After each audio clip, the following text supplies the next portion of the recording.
the initial announcement of this video game was like a couple of years, like 2 years before the release trailer announcement. Something like that. Hit.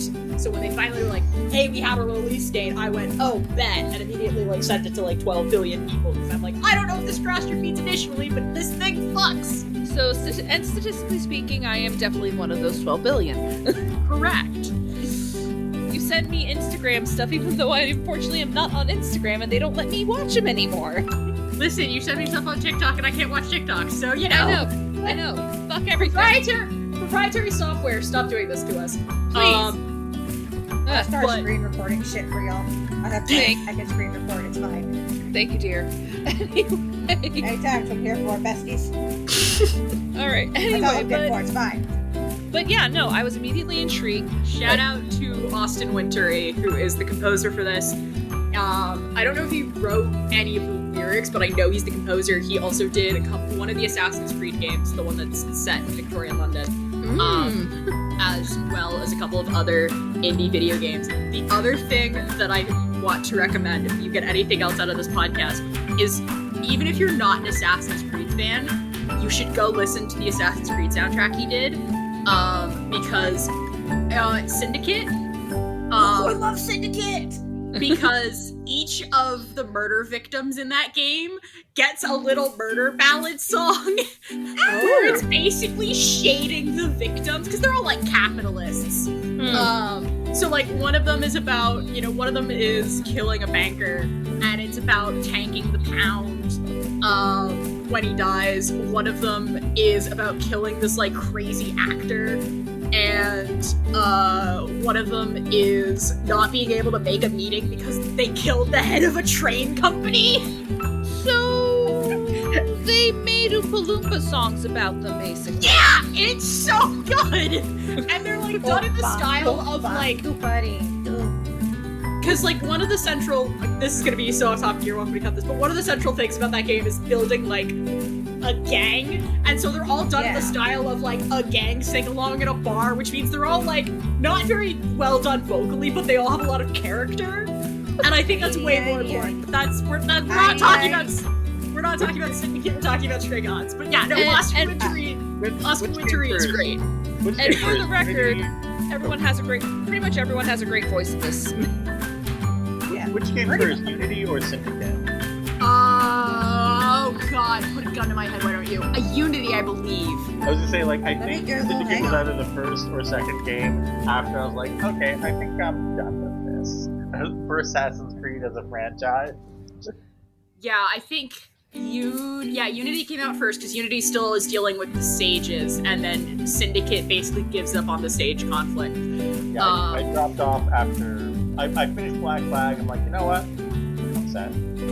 Alright, yeah. Unity came out in November of 2014, and December of 2020 for Stadia. I don't know what Stadia is, and then Syndicate came out in 2015. Yeah. October. Yeah, so Unity and then Syndicate. Do not get me started on Assassin's Creed. We will be here all day. We need to talk about Stray Gods. Yes. Please enjoy my tagline on the little filming boxes here, everybody, by the way. Oh, I took a screenshot of that. River, since you're the only face in this, would you be okay with me dropping this in the Patreon? You can totally do that. I don't care. Sweet. Wait, does that make the rest of us heels? Sure. I think we're all just shades. I'm Betty. One time I tried to drop a wrestling joke. Man. I'm sorry, I don't do the tussling. I've never watched a second. Okay, I watched like one round of wrestling, despite the fact that I live like 10 blocks away from the WWE building. I just know the heel-face dichotomy. Like, I'm aware of that. Cool, I guess. I don't know. That line is all I know. We are on topic. Stray Gods. It's a musical. There's nothing like a musical. I'll make sure to insert the actual song into that. And by the way, I do want to pause for a second. It turns out we have sound effects now. Oh, what? Sound effects? I don't think I want to know. We have a soundboard? I can We fuck have a with soundboard. Ellie, do not use the soundboard. Use the soundboard. Okay, so No, files played while recording are saved as separate tracks. I appreciate that. I appreciate it. I think that Jasmine's the only one who actually has access to the soundboard. Most likely. And she's the one in charge. I don't like that. I can annoy Jasmine with that. You can annoy me just fine on your own goddamn podcast. I do I that can anyway. annoy. By existing. I don't need a soundboard's help to annoy Jasmine. I can do it all on my own. True. I do that every day of my life. Oh god.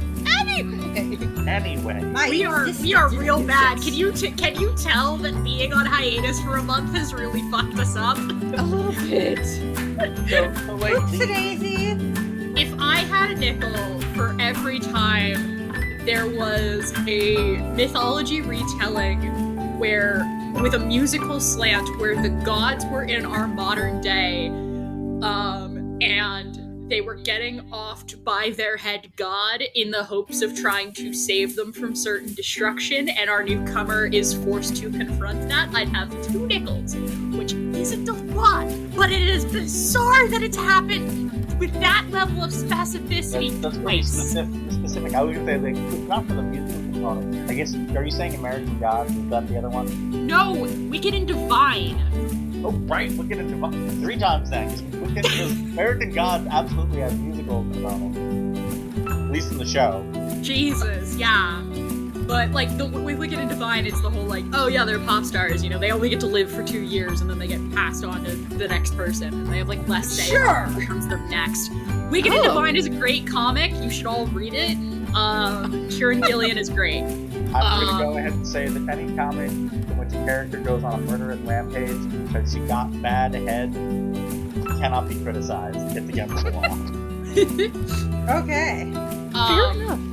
But yeah, Stray God, like, I also having like, because I watched my Internet Boss's detailed diatribe first, and then I think I watched a playthrough of them and a friend of theirs play it, before picking up my own playthrough of it. And I also think I was immediately like, yeah, Athena's shady as hell. Not Calliope, what's the name of the main character? Just got me. Grace. Grace, that's what I thought it was, but like, that can't Goth be right. queen, love her. Jasmine, talk. Tell me to shut up. Yeah. Callie hasn't really had a chance to say anything, so. You were allowed to tell me to shut up. I know. go off otherwise. I know. No, it's fine. Like, first of all, who are my internet bosses? I'm very confused on who that is. They've brought that up before, Callie. Oh, I still don't understand. I'm a Discord mod for the Overly Sarcastic Productions Discord. Callie answered that question before, Callie. So Overly Sarcastic Productions are my internet bosses. Technically blue more so than red, because red doesn't quite understand how to use Discord affectionately. No, it's fine. I was just confused. I was just trying to understand that because I googled it like that was a YouTube channel or something. Maybe. No. It's easier than saying Overly Sarcastic Productions every time. And OSP is like a bit of a slide. No, that's cool. I was just confused. You're fine. But yeah, no, I definitely like the Furies. Yeah, The Furies. I said the Furies this time. I'm proud of you. You threw me off that The time. babies. The Furates. The Furates. But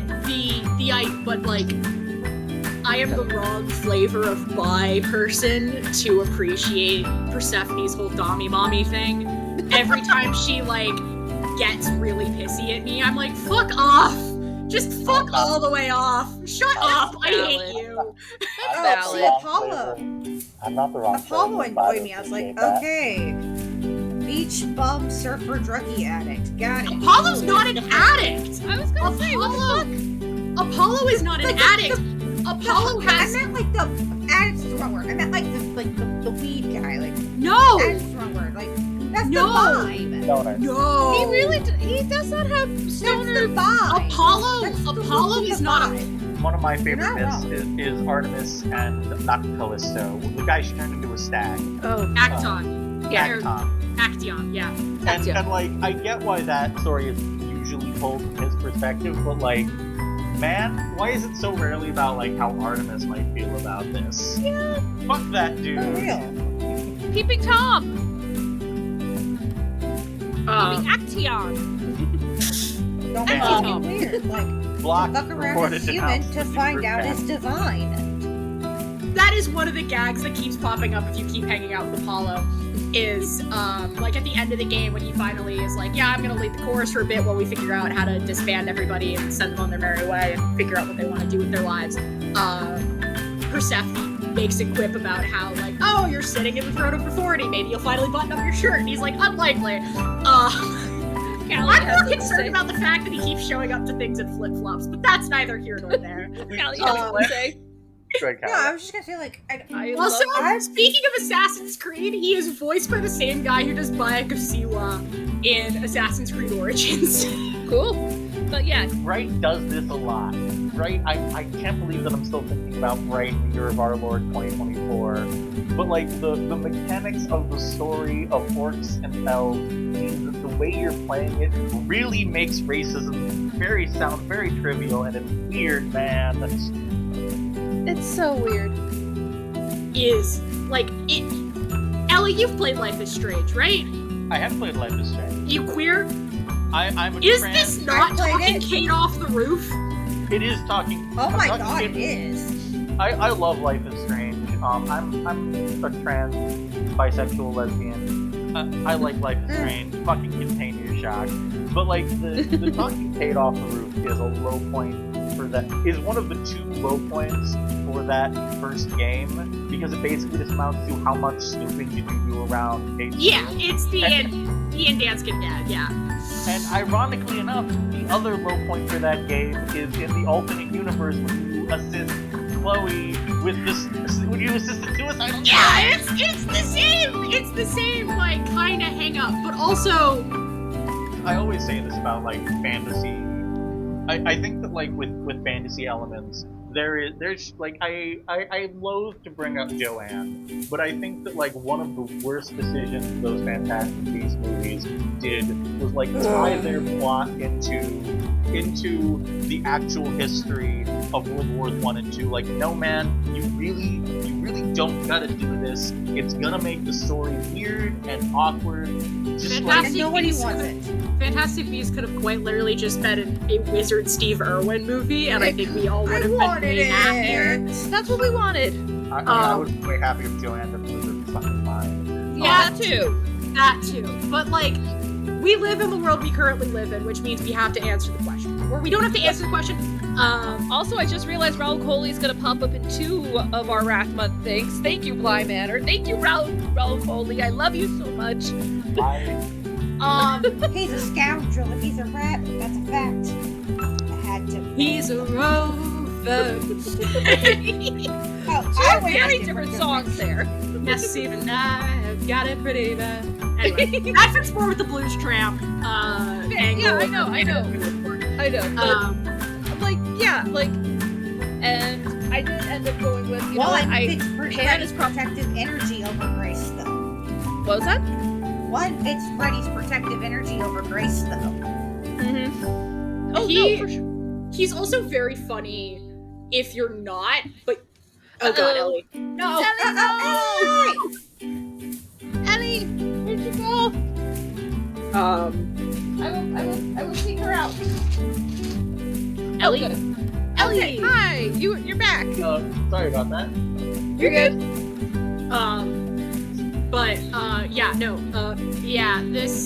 Anyway, hang on, I have other thoughts and other concepts. Hang on. We're not there yet, so I don't want to talk about that. We're not there yet, so we don't talk about that. We're not there to any of those notes. The other thing I want to talk about before we really dive into the trial properly, I want to talk about Apollo's Eye Object. Okay. Because again, it's your Grace being a fish out of water. You've only just gotten these musical powers. Yeah. And the irony of Jazz holding a mermaid notebook while you call it a fish out of water story is not lost on me. Yeah. But you're still getting your bearings, and you trigger a musical number. You're like, why is everyone singing? What's going on? It's great. And you get the Lost Little Girl melody, which is the introduction to that melody, which I will talk about in a minute when we talk about the trial. And everything's going fine and dandy, and they're talking about how the chorus is in agreement, and you're counting spotlights. And there's only 3 of them, but there are 4 people in this room. And if anyone is going to have the power to stop a musical number in its tracks, It's a then it's the fucking leader of the goddamn muses. And it is, because, like, again, like I said, Apollo in this version of the story is very much the god of prophecy, rather than being the god of music and the god of poetry and the god of the sun and what have you. Those have sort of fallen by the wayside. Like, you get hints of his god of the sun when you get his dark and stormy moment. Like, that is his triggering of his power. Like, you get the sense, had that fight gone on, he might have thrown a sunbolt through the roof in the middle of the night. But in this version of events, he has very, very much become the god of prophecy. Where I get the sensation that, like, part of the shock of everyone being like, wait, what? Of his objection is being like, oh, right, that is also your designation as well. And I think it's super neat, and it's super good, and it's also, like, when this game is setting you up, because, like, the way this game sets you up is basically you either lean on Apollo a lot, or you lean on Persephone or Pan a lot, and that sort of falls into their romances, or you lean on Freddy, and that falls into their romances.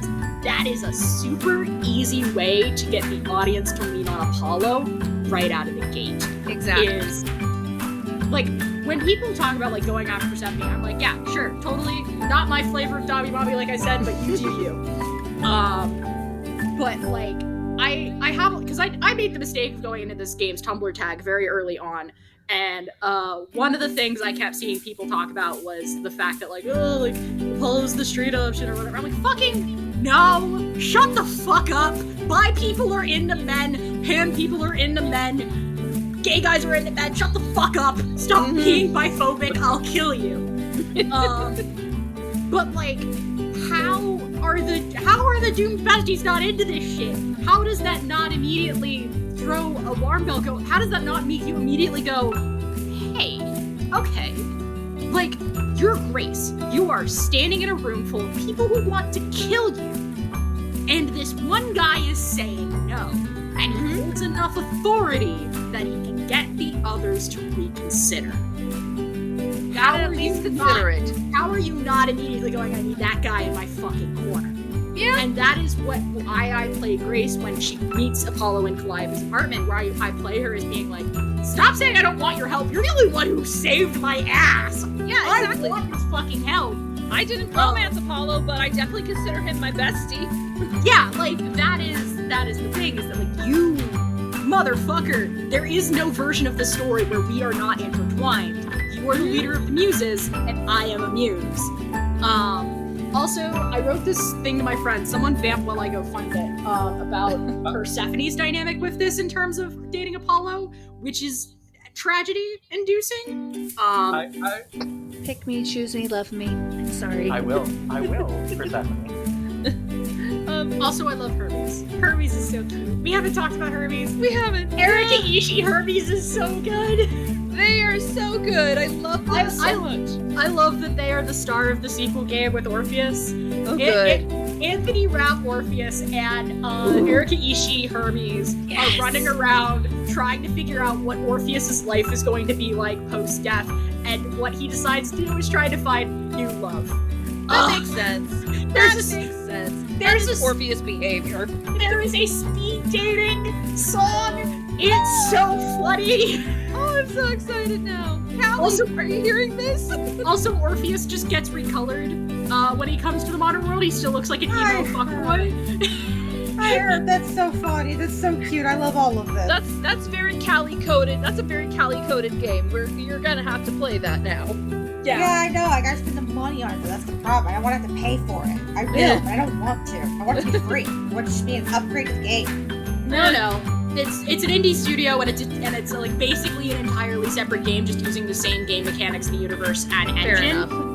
That's worth hucking. That's worth hucking a few extra bucks their way. It's not the typical DLC, so that's nice. Support your artists. But also, like, I feel like understand, but I'm still annoyed because it's money.